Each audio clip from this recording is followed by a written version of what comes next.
Cocoa Beach. Originally inhabited by the Ais people, Cocoa Beach stands as a gift of nature.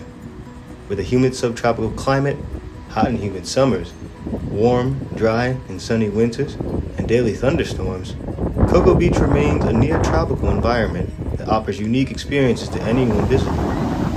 Animals and hardy plants from the common pigeon and seagull to the more exotic dolphins, manatees, and prickly pear cactus, and more can be found here.